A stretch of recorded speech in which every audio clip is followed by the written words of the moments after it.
Ça y est les amis, les grands feuilletons de l'été Juventus, ça vient de commencer officiellement, on va dire ça comme ça. Des Tudor part, Tudor reste, Conte in, Conte out, Osimhen, enfin bref, pas mal d'informations qui sont sorties ces dernières 24-48 heures.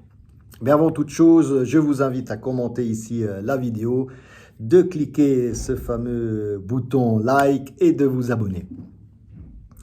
Alors, concernant Tudor et Conte, parce que, alors, faut savoir que Conte ne pourra pas, selon moi, vu les lois qui existent en Italie, loi de la FIGC, de la Lega, qui disent qu'un joueur de, pardon, pas un joueur, un entraîneur de Serie A qui a entraîné une équipe en Serie A cette année, ne peut pas entraîner une nouvelle équipe ou une autre équipe avant le 30 juin. Donc, c'est pour ça que je dis, et je le redis encore une fois, Tudor est confirmé pour moi pour la Coupe du Monde FIFA.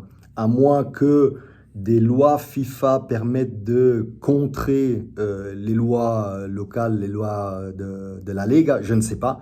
Mais aujourd'hui, la loi, c'est ça. Donc, Tudor sera en Amérique avec la Juventus pour la Coupe du Monde FIFA. Donc, ça ne sera pas Conte.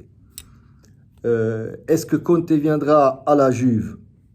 Il y a de grandes chances parce que, a priori, il y a aussi un meeting, une réunion entre De Laurentiis et Conte lundi prochain.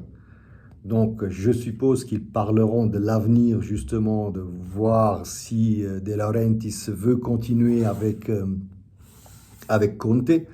Sinon, De Laurentiis, il a déjà le plan B, hein, a priori. Le plan B serait, vous le connaissez tous, notre ex-entraîneur 2023-2024, Allegri, Massimiliano Allegri. Donc ça, ce serait le plan B pour Naples l'année prochaine. Conte à la Juve, pourquoi pas, même si moi, j'aurais aimé un autre entraîneur. Hein, vous connaissez ma position sur ce point-là. Si Conte vient à la Juve, c'est clair qu'il va venir avec des revendications. Hein, et lui, c'est clair, c'est pas je veux un défenseur, je veux un milieu de terrain, je veux un attaquant. Non. Lui, il va donner des noms. Et c'est les joueurs, ces noms-là que la Juventus devra prendre. Sinon, je pense que Conte ne viendra pas non plus. Osimhen, le cas Osimhen, aux dernières news, les prétentions de Naples pour Osimhen seraient autour de 80 millions. Ça, c'est le premier step. Mais je pense sérieusement, je l'ai dit dans une live, que pour moi, 80 millions pour Osimhen, il a encore un an de contrat avec Naples. Je pense que c'est un peu exagéré, même s'il y a cette clause sur Osimhen. Hein, mais bon, soit, pour moi, c'est un joueur où on pourrait commencer à discuter autour des 60-65 millions. C'est un très bon joueur, j'aimerais qu'il vienne à la Juventus, clairement. Mais voilà, pour moi, 80-85 millions, c'est un peu trop cher pour ce joueur-là. Il faut savoir qu'il a encore un an de contrat à Naples. S'il reste à Naples, Naples devra lui payer son salaire qui passe de 9 à 12 millions aussi. Donc potentiellement, si Allegri va à Naples, et vu qu'Allegri aime bien Vlahovic, pourquoi pas un échange Vlahovic-Osimhen avec une petite contrepartie, ça peut se faire aussi. Voilà, ça c'était pour Osimhen.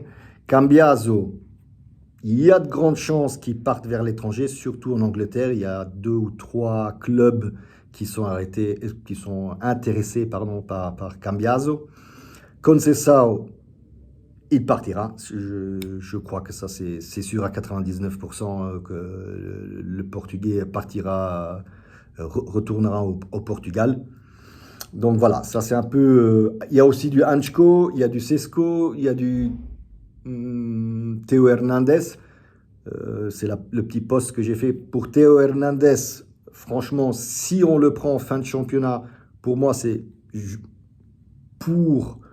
vu l'état d'urgence qu'on a en défense, c'est pour aller jouer cette Coupe du Monde avec des défenseurs un peu plus expérimentés et pas aller avec des Savona, des Kelly et tout ça. Je pense que si on a Gatti, Veiga, Théo Hernandez, ouais, ça peut quand même le faire. Il faut savoir que Cabal et Bremer, la Juve ne va pas les risquer pour cette Coupe du Monde.